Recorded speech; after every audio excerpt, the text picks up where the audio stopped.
Welcome to the Grant Reviewer Training for 2021 Summer Applications. My name is Deborah Eichenbaum. I'm the Grants Management Specialist with the Office of Out-of-School Time Grants and Youth Outcomes, which we refer to as the OST office for obvious reasons. I'm joined by Tristan Kirkman, Data Analyst for the OST office, and together we want to welcome you to this Grant Reviewer Training webinar for 2021 Summer Grant Applications. The items we will cover today are welcome and introductions, which we've just completed, about the grants, positive youth development, the rubric and scoring, receiving applications, submitting scores, mock application, conflict of interest, wrap up, and next steps.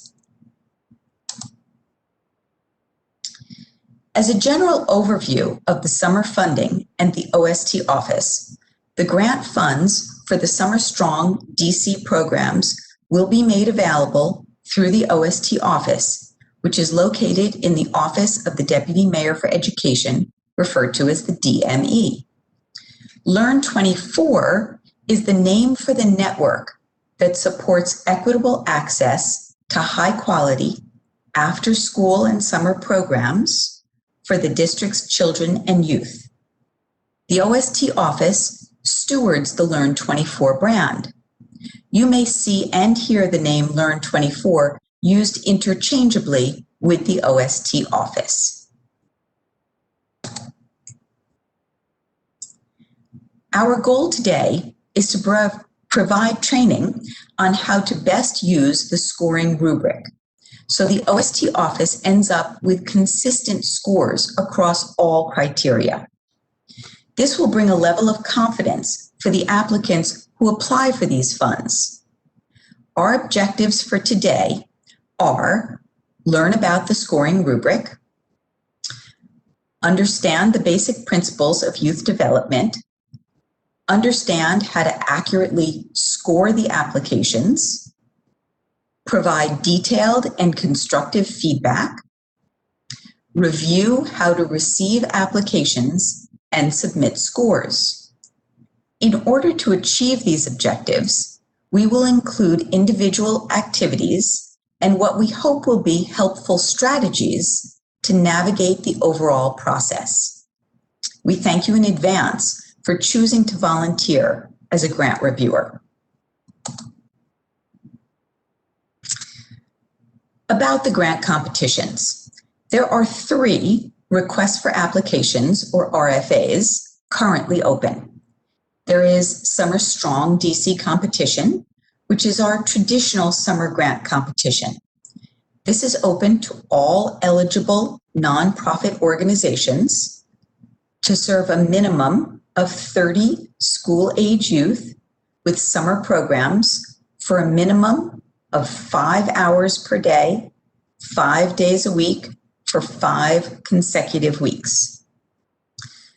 The second RFA competition, known as the Summer Strong Small Nonprofit, is open to all eligible nonprofit organizations that have budgets of $250,000 or less to serve a minimum of 15 school-age youth with summer programs for a minimum, again, of 5 hours per day, 5 days a week for 5 consecutive weeks.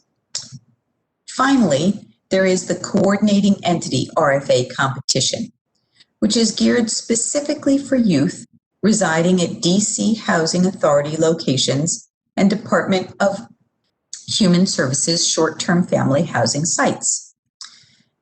These are communities that have traditionally been underserved in the past.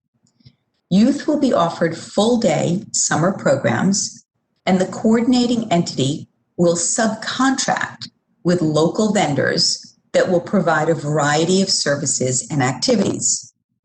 Camps will run for a minimum of 8 hours per day, 5 days a week, for 6 consecutive weeks. A logic model is mandatory for all applications. The logic model helps you to see how the program works and to understand outcome measures. Logic models are also referred to as theories of change. They may help to evaluate the effectiveness of a program. They can also be used during planning and implementation. Reviewers will be provided with application narratives, logic models, summer syllabus or agendas, and budgets. Youth development programs engage youth in a process that is productive and constructive, recognizes, utilizes, and enhances youth's strengths, and promotes positive outcomes for youth in ways that support their social, emotional, physical, cognitive, and/or spiritual growth. As a system, we're committed to positive youth development, which is an asset-based approach to working with youth. It's not fixing broken kids or filling empty vessels, but helping them build ability and identity, a process that prepares young people to meet the challenges of adolescence and adulthood and achieve their full potential. This process is promoted through activities and experiences that help youth develop competencies in 5 domains. Positive youth development, or advancing youth development, is a service delivery approach or philosophy that engages children and youth within their communities, schools, organizations, peer groups, and families. There are practices that support youth development. Some examples could include youth involvement in co-created codes of conduct, staff listening to participants and following up on their concerns or ideas, or programming that allows participants take on different leadership or active roles within a group project. Now let's look at the scoring rubric. Let me first explain the rubric design. Each row in the rubric is one criteria, which is scored on a Likert scale of 1 to 4. 1 is unacceptable or did not respond. 2 is acceptable. 3 is good. 4 is an excellent response. The rubric is designed to be a checklist for each reviewer. Each item in the cell should be present in the application narrative section in order to receive that score. When you're unsure if the applicant adequately addressed one of the items listed, the score should be lower. It should be more difficult to receive a 4 unless it's truly an excellent response. Reviewers will enter information in the last column only. At the end of each section, we ask that you include comments, and we'll discuss that a bit more later. Do not be concerned with the final score, but do make sure to enter either a 1, 2, 3, or 4 in each row where requested. Only whole numbers can be entered, and no row may be left blank.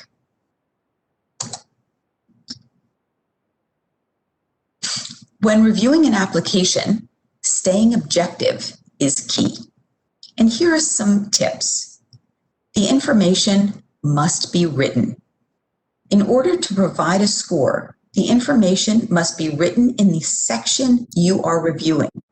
It cannot be something you assume based on other information provided. One way we often tell people is to think of it this way. The application is all we need. Only score based on what is written and provided. You should be able to point to a section in the application to say, look, here's why I give this score. Assumptions, intuitions, hunches, and guesses, no matter how sharp, don't serve us the way words on the page do.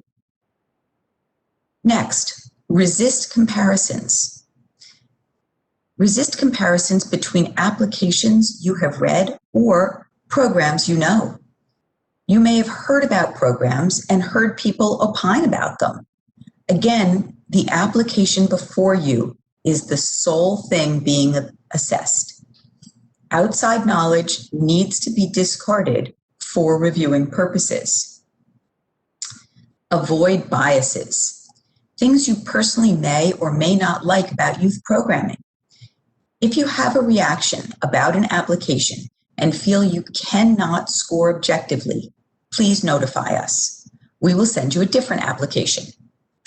Each reviewer will complete a conflict of interest form, noting any specific organization you may be involved with, and you will not review those applications. However, it's important to recognize your own personal biases and attempt as best you can to dismiss those. By way of example, you may read an application and not like the program described because you personally prefer arts to sports. Recognize that as a personal bias and do not allow it to affect your scoring. Some applications will have grammar or spelling errors. Concentrate on the content of the application and not the grammar. We have a short turnaround time on the RFAs, so give applicants the benefit of the doubt when it comes to grammar, spelling, or punctuation errors. If, however, the writing is incoherent and not able to be scored, then please notify us. Finally, we highly recommend that you read, score, and comment each application one section at a time. Content to score each section should be provided in that section, with the possible addition of attachments for the program and budget. Please read the entire section and then score. If content for a section is found in a different area of the application, do not go back and change your answer. Only score based on the information written in each section. This is to ensure that if one reviewer were to put down an application in the middle, they will be able to come back and score each section accurately.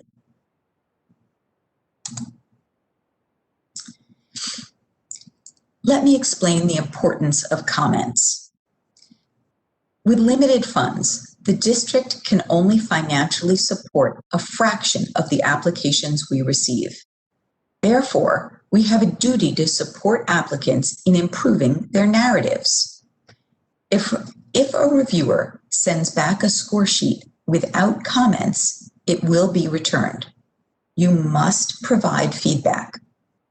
Without comments, it makes it very difficult for applicants to understand why they received the scores they did. And it makes it difficult for us to help walk them through the process. We will share scores as well as the feedback from reviewers for all applicants. The scores and comments will be anonymous. Reviewers' names do not appear anywhere for the applicant to see.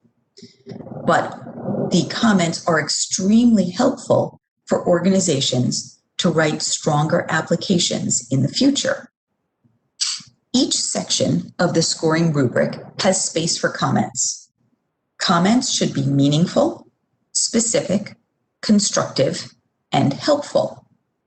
Comments are required from reviewers and should constructively address areas of perceived strength, challenge, or any confusion within the application. Remember that people will be reading these comments. So please be respectful in the feedback that you provide. Let me give you some tips. Avoid personalizing the feedback and avoid using the words you and I. Instead, you could use applicant, organization, program, or reviewer. Cite or directly quote from the narrative whenever possible where confusion has occurred or pieces you liked. Suggestions that are specific to the information provided in the narrative or providing resources that could be helpful are very useful.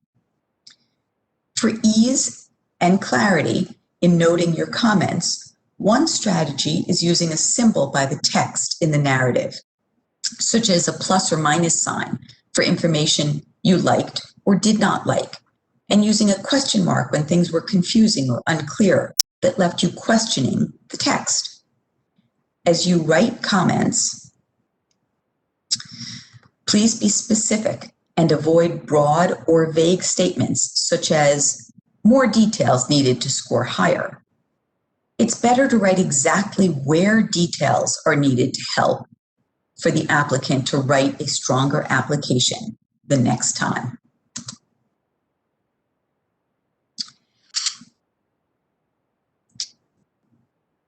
I'm going to give you some examples of stronger comments.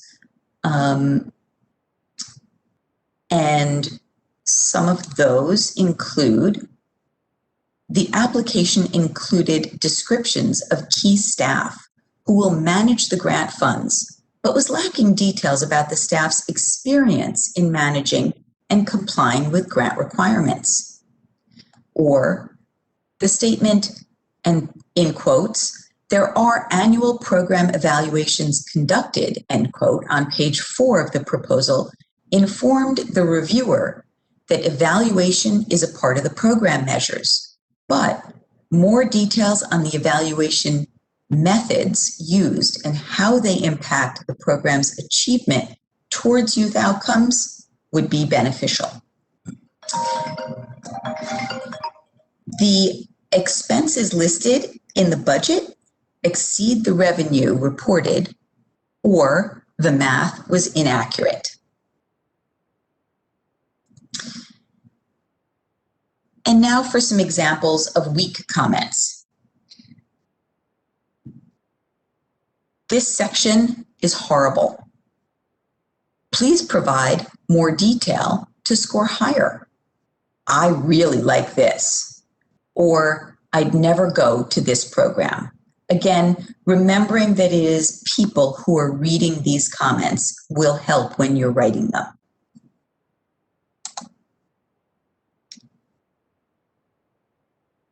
The review process. Each proposal will be reviewed by 3 reviewers utilizing the scoring rubric. In the event that the 3 reviewer scores have a standard deviation of 10 or more, a 4th review will be completed. And the initial score with the greatest difference between the mean will be discarded. The reviewer scores will be used to calculate a final score that is then used to rank applications. This is why having all reviewers score consistently is so important. We try to reduce the number of 4th reviews necessary and norm the review process. Therefore, one of the requirements will be for all reviewers to read and score a mock application. This mock application does need to be taken seriously, as we need to ensure consistency in scoring.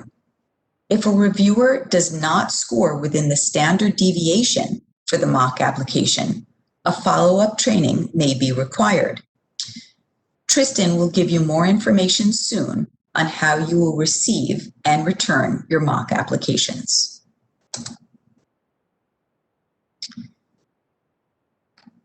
The small nonprofit review process is slightly different. In that process, each application will have a panel of 3 reviewers. Reviewers score applications and return scores. Panels convene to discuss each application. Panelists should discuss how they arrived at their respective scores. Panelists may change scores, but must write what caused the change.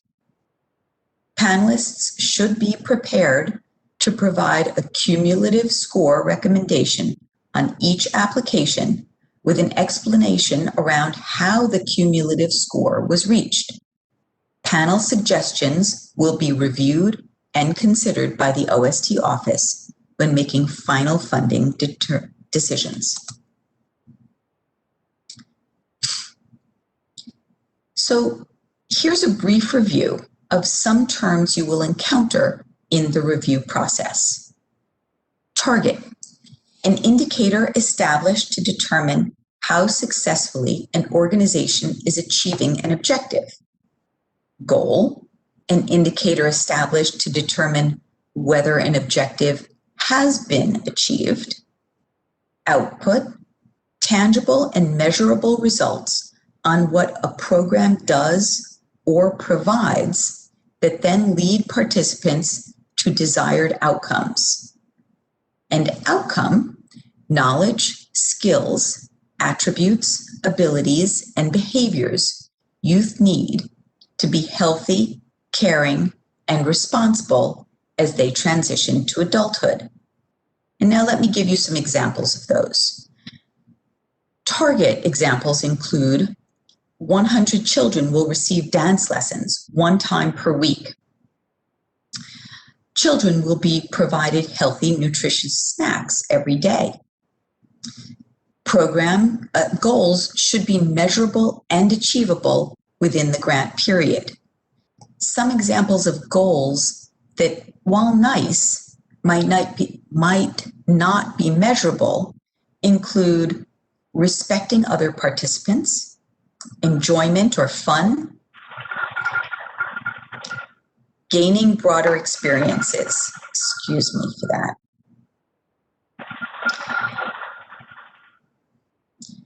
Examples of targets and goals include tutoring sessions will take place 3 days per week. Homework help sessions will take place 4 days per week. 168 children will have regular access to academic supports to improve their intellectual ability. Examples of outputs include enrolled number of youth retained, number and/or duration of workshops, homework sessions. Excuse me. Sorry about that. College visits, special events, and guest speakers. Examples of outcomes and measures include changes in school grades, behaviors, or attitudes. 85% of regularly attending tutoring participants in grades K-7 will meaningfully improve their reading skills as measured by the STAR reading assessment, which is aligned to the grade level mastery standards in DC. Or 90% of older youth participants will be on track to graduate from high school as measured by grade promotion. So what are some detailed examples of different kinds of outcome measurement tools?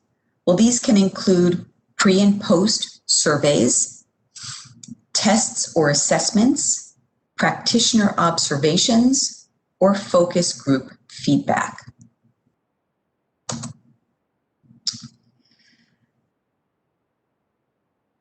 Let's conduct a quick activity. Please read the leading edge activity A and both options, A and B. This activity was sent in the email with the link for this webinar. Think about which narrative is more specific and cite some examples. Please pause the webinar now to allow yourself time to read the attachment.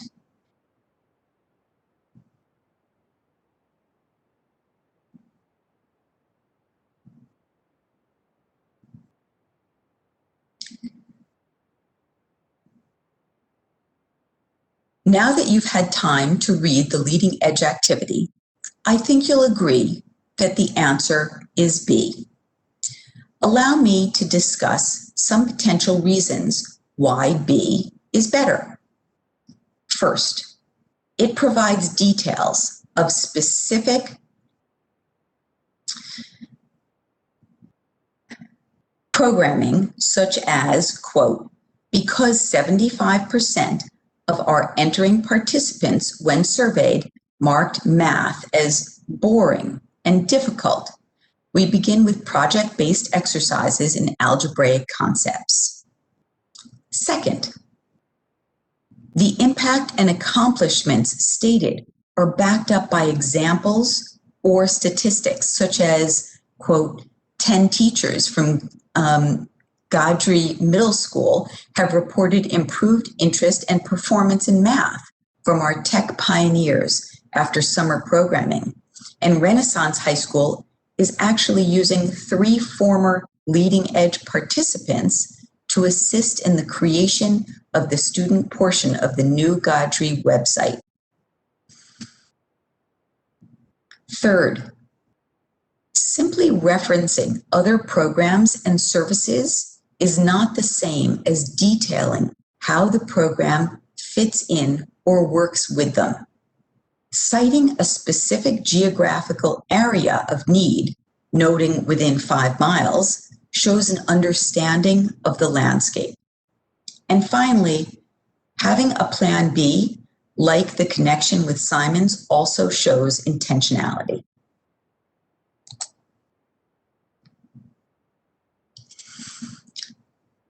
So we're going to do one more exercise.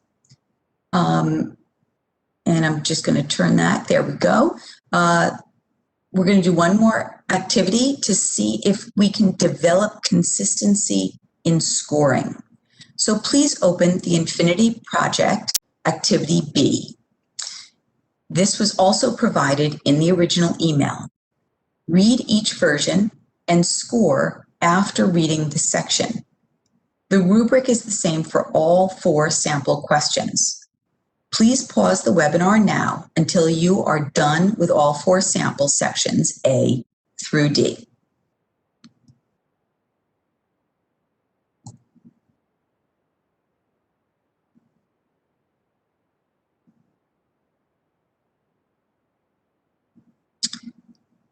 Okay, so let me just turn to that next slide and tell you, so now that you're back and have finished reading and scoring the Infinity Project, let's go through those answers.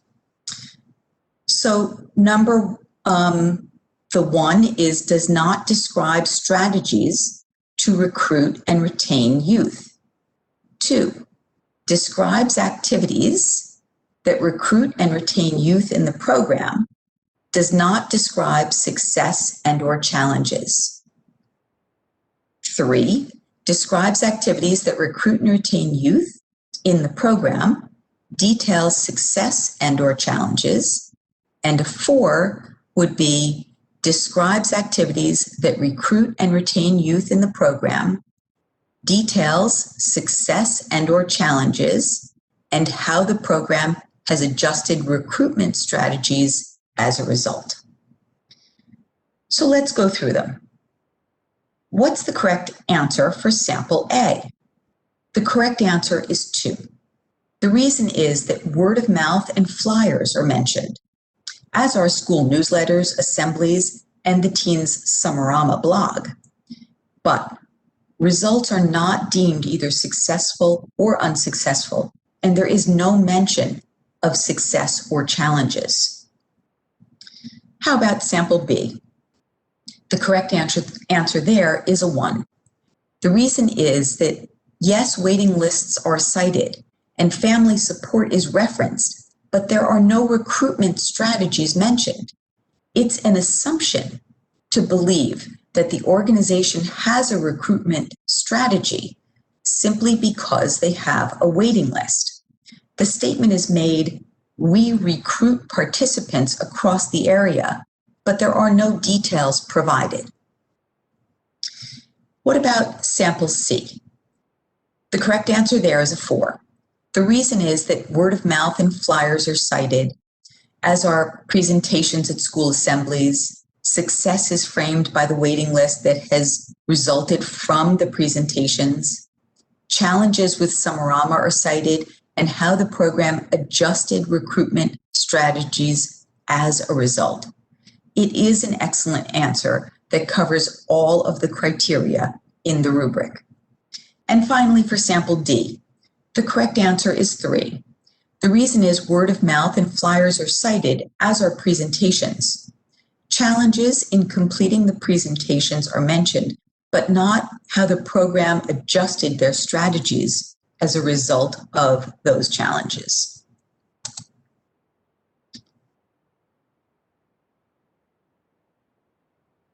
Where details make the difference. A score of 4 is hard to achieve and often requires additional information. Always score at the level where all requirements are satisfied.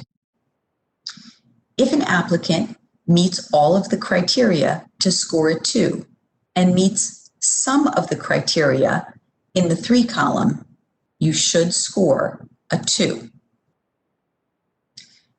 At this point in the presentation, I'm going to turn the rest of it over to Tristan to explain how you will receive applications, submit scores, conduct the very important mock application, and submit the conflict of interest form.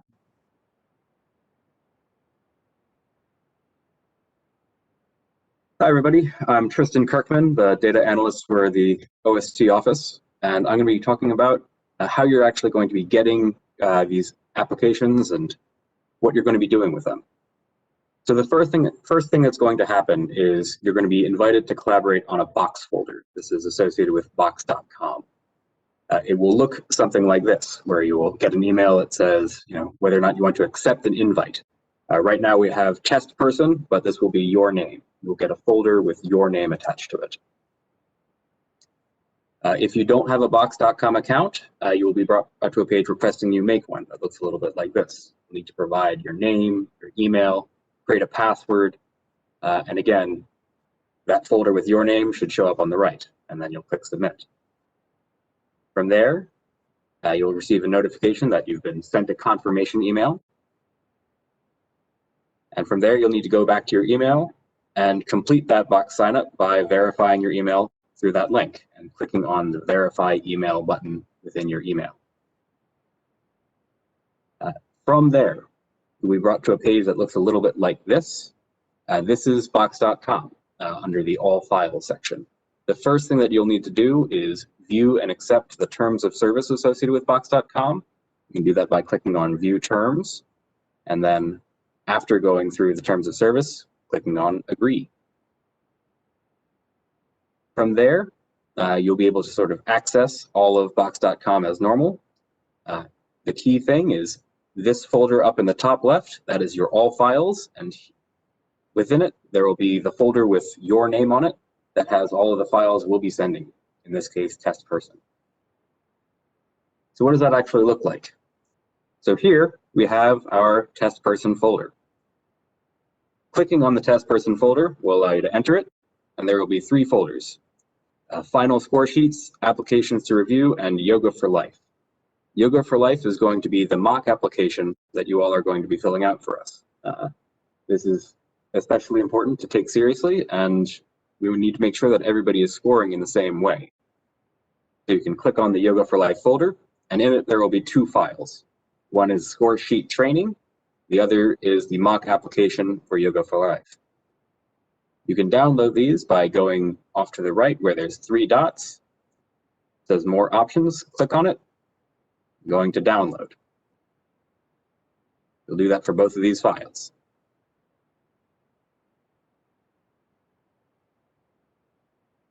You can review the mock application, take your time reading it, and make your assessments on it. But the main thing is you're going to be filling out this score sheet training file in Excel. It looks a little bit like this. You're going to enter your reviewer name and the applicant name, but first we're going to enable editing as this is a downloaded file. So for me, I'm going to enter Tristan Kirkman. The applicant name is Yoga for Life. Going through this, I'm going to be entering values from 1 to 4, all in column F. based off of the criteria to the left. So I can enter a 3 for here, a 4 for here, a 1 for here, etc.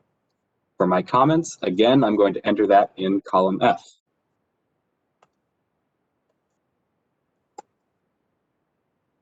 As you fill this out, you'll notice that your section scored number at the top will go up as the total score. This is for your own purposes. Ideally, at the end, this should say 22 out of 22. This is to make sure that you have filled out the entire application. Once you've completed this, you can go to File and Save As. And for this, we are asking that you change the file name. Right now, it is scoresheet training _org name _ reviewer name. So we're going to take out org name and replace this with Yoga for Life. And instead of reviewer name, I'm going to put my name, Tristan Kirkman. And I'm going to save that for me on my desktop.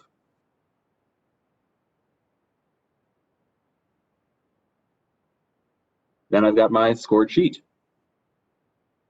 To re-upload that, I'm going to go back to box.com, which you can again go to at box.com.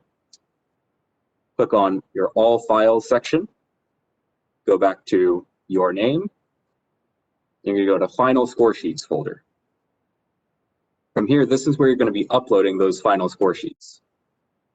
There's a couple different ways to do that. You can click on the Browse button, or you can just find the file on your desktop, if you saved it there, wherever you did, and just drag it in where it will upload. And we can confirm that by going again to All Files, Test Person, Final Score Sheets, and there is my score sheet training file. When you're doing your actual applications, they'll be listed under Applications to Review, and here we'll have a folder for each organization, as well as the rubric template. You're going to fill out, click out each organization, read through the narrative files and anything else associated with it, and then fill out a score sheet for each of them. Again, in each case, replacing org name with the organization name and reviewer name with your name. After you have that for each application, you will upload that to Final Score Sheets. That's all you'll need to do.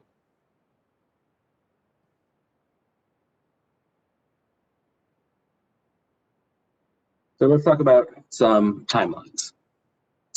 December 7th is when your mock application score sheets will be due in box, and that is by noon. On December 8th, we will send you some conflict of interest forms to you. December 10th, we ask that those are returned by noon. This is really important to get these timelines in. December 11th, the applications for the broader applicants will be assigned to you all, the reviewers, and these must be downloaded within 1 week. So even if you can't get to the review immediately, please download the files first. On January 7th, your score sheets are due back in box in that final score sheet folder. January 8th, there will be virtual reconciliation meetings for the small nonprofit competition. And in March 2021, award announcements will be made via email. So we know it's time-consuming and tough to read all of these applications, but we are honoring what providers have told us what they want from reviewers in order to feel confident about the process. Having 3 reviewers assess each application submitted ensures fairer scoring. Integrating these reviews into your job and life requires juggling, but we ask that you make a point of completing the reviews as early as possible. Last-minute rushing may sacrifice accuracy and time for writing constructive feedback. Sometimes reading one application every other day can make for a good pace. So pace yourself and make sure not to leave these for the last minute. Applicants are counting on you to complete these fairly and on time.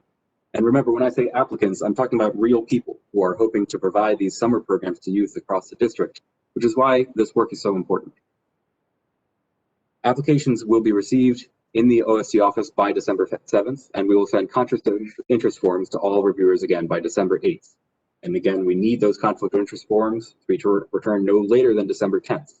It's a very short turnaround time to complete the form, but it's very important that we get those back immediately so that we can assign applications and ensure that there are no conflicts of interest.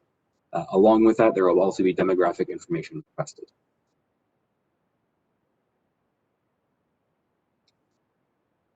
If you have any other questions regarding the training, the process for retrieving applications, uploading applications, or anything else related to grant reviewing, you can contact Deborah or I. Deborah is at deborah.eichenbaum@dc.gov, and I am at tristan.kirkman@dc.gov. Thank you so much for all your help with this, and hope you have a little bit of fun with it.